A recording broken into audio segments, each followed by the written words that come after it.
Hello, iHeart listener. We have a confession to make. Both iHeart and this commercial you're listening to right now would probably sound a heck of a lot better on the new Roku Pro Series TV. It's got side-firing speakers that fill your room with sound, Dolby Atmos audio that puts you right in the middle of the entertainment, and the ability to pair seamlessly with your home theater sound systems that already have surround sound and booming bass. If all that sounds too good to be true, it'll sound even better on the new Roku Pro Series. Your hearing isn't better, your TV is.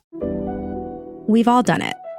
You see a headline but don't have time to read the whole story, or there's so much news you're not sure what is worth your time. I'm Colby Ickowitz, co-host of Post Reports, the weekday afternoon podcast from The Washington Post. Post Reports brings you what's relevant and revealing. Breaking stories, politics, wellness, culture. Each episode goes beyond a headline for the context you need. Find Post Reports now, wherever you're listening. I'm Rodney Williams. And I'm Travis Holloway. Welcome to the Wealth Break Podcast, a real conversation about finance. Let's be honest, building wealth doesn't look the same for everyone. I feel like sometimes being broke is a cycle and that we might have to revisit that. And we're not stopping at success stories. What happens when it doesn't go right? How do you cope with it? Because wealth isn't just about money. It's about creating a life where you thrive and help others do the same. Listen to the Wealth Break Podcast on the iHeartRadio app. Have you ever had a roommate? You know, there's always issues that come up. Well, we've got a situation. A woman moved in with a roommate.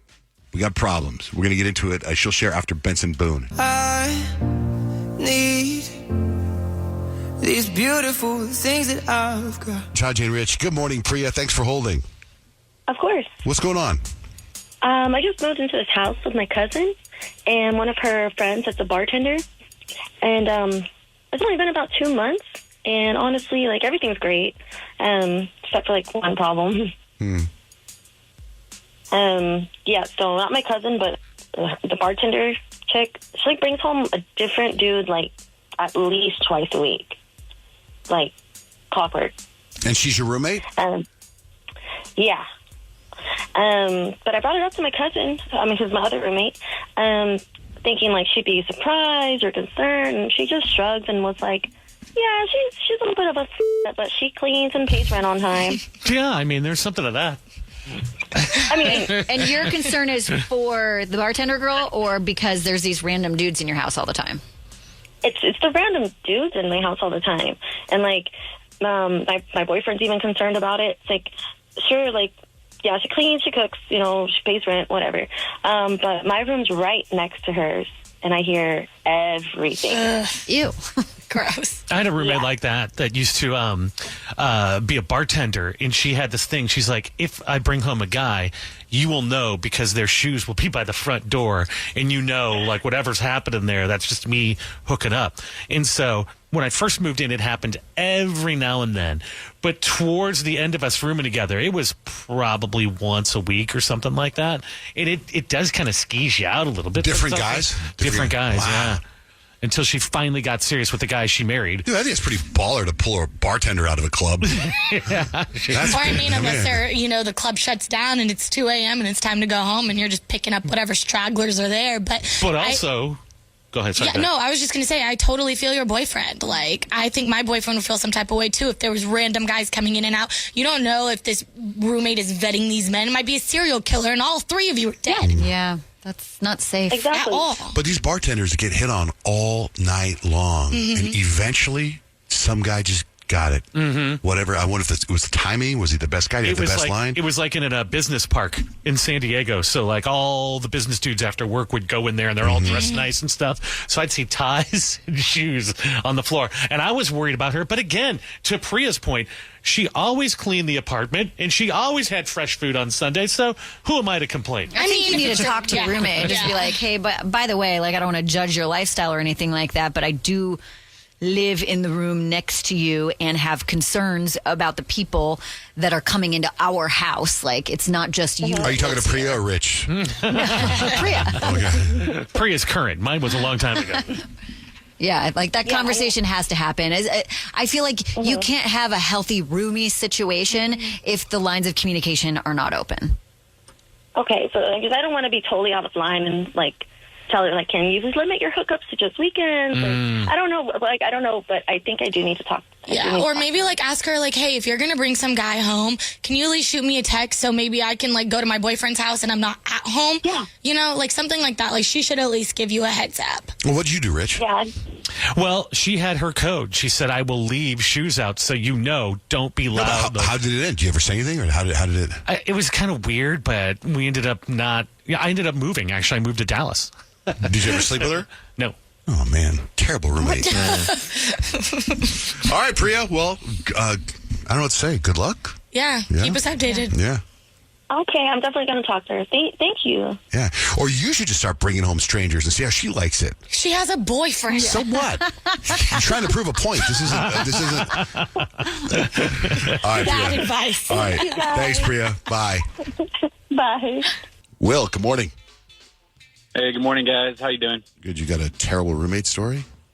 I do. What happened? Shortly after high school, I moved in with a couple of friends, and one of the two friends, she decided that one of her friends needed a place to stay temporarily.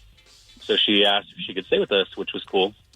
We split costs and everything, but we'd go shopping, and this girl literally would come home with groceries, go straight to her bedroom, and disappear for like 20 minutes, and then come back out with her groceries rebagged. And we're like, what were you doing? She's like, oh, nothing, and whatever. So we'd put our groceries away. And when we go to use something like eggs or milk or cereal or whatever it was, you'd open the egg carton and it'd have her initials on every single egg. Oh my gosh. Yeah. And she one time she asked if somebody drank her milk, and we're like, I did. I was the one who drank it, I'll admit. And we're like, no, why would somebody drink your milk? And she's like, I drew a line on it, and it was right here, dated at this time. We're like, what? Dang. Oh, wow. She's like, you can't monogram milk itself. You got to do the outside. Yeah, exactly. Wow. Yeah. And one time it was funny because one of the girls, she went to do laundry, and she used her detergent and her fabric softener, and she's like, somebody's using my stuff. I can smell your clothes. And she'd go up and whiff each of us to see who smelled like her detergent. Weird. Man. Yeah. She must have just gotten to that point where it's like she's tired of paying for all the supplies in the house. Yeah. But also, when she smelled the detergent, she's like, someone's using my detergent. And they're right here. It's like Goldilocks. This porridge is just right. Her friend, the one that asked her to live with us, she was the one that was using her detergent because, like, I would keep stuff in my room just knowing how she was. But she went and smelled, like, in her closet, she smelled, like, every garment individually till she found something that matched her detergent. Yeah. She's like, this one's clean. This one's clean. Crazy. This one's my detergent. Yeah. And you buy the same detergent. Well, thanks, Will. Yeah. Thank you, brother. Yeah, of course. Of course. Jonathan, you got a horrible, horrible roommate story? Yeah, so I actually live with my ex-girlfriend and my current fiance. Right now? Like right now, yeah. What? How does that work? Well, long story short, my ex-girlfriend and her dad were really good friends. Do a lot of work for him, and he gave me a opportunity to rent a room for $650. Oh. Told me that his daughter, my ex-girlfriend, would be living there as well. So you cut out a little bit, but he said he gave you a room? Yeah, I'm renting a room from him from one of his rental properties, but he never told me that his daughter, my ex-girlfriend, was going to be living there. He didn't tell you. Was he trying to reconnect you guys or something, maybe? I couldn't. I didn't work. That's for sure. So you're not, are you currently in this situation or you're out of it already? I'm currently in this situation, yeah. I just left the house. So now how does the ex feel about you having a new girl around? Honestly, I don't really think she had a problem. I just have a problem with the way that she's living. I mean, just like you guys were talking about, she brings random dudes home all the time and stuff like that. Oh my God, this is terrible. Yeah, there's no sock on the door or anything. How does your fiance feel about it? You know, she weirdly is okay with it. There's no way she's okay with it. It's got to be a little we've been uncomfortable. together for almost 2 years now, and she just said yes, like last weekend. So You have the most balanced person in the world that you're engaged to, because I can't imagine that would be smooth sailing. We would be moving out. Wild. Be like, I don't care what your deal is on rent. This isn't happening. Yeah, no, I mean, she don't mind. I mean, we pay really good rent, so. I mean, it doesn't matter. That's just so awkward. Anyway, well, if you're making it work, then rock on. Yeah, if it works for you. I can't imagine this is going to end well, though. I wonder if the girl's bringing home extra guys so that Jonathan, but she's like doing it like, oh, okay, you're going to hear this, Jonathan, enjoy. Or she's like, I just got to bring him home to show them that I have moved on, that I'm doing just fine. And say that out loud, screaming in the other room. So Thanks, Jonathan. All right, appreciate it. Yeah, man. Nick, you got one too? So I have 3 annoying roommates, and they don't know boundaries. They think that they can come in my room and use my things when I'm not there, or even when I'm like downstairs. And when I go out to eat and I bring home leftovers, they kind of think it's like a community leftover thing. And that's what you're living with right now? That's right now? That's right. I mean, if you take away the fact that they're my kids, it's still...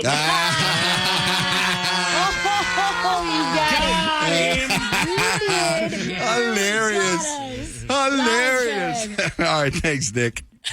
I actually had my sophomore year of college. I had just moved to Texas. I had like no friends, and I had this roommate, and it was so nice because like for the first 3 weeks of school, I don't know where she was, but she just wasn't there. Like she didn't move in yet. So like I'm 3 weeks into basically having this huge room by myself. I have the beds moved together. Like I had no idea this girl's coming. So she comes in and she moves in, and I have a picture I'll post on our John J. and Rich Instagram. This was no joke, probably 2 weeks after living with her. Can you see? Oh, it looks like a hoarder situation. It's filthy. It was disgusting. Like, it got to the point where, like, it stunk so bad in there that all of my clothes started to smell like all of her stuff. Like, she would leave. So where were you the first couple weeks? Do you want to go back? No, literally, do you want to go back?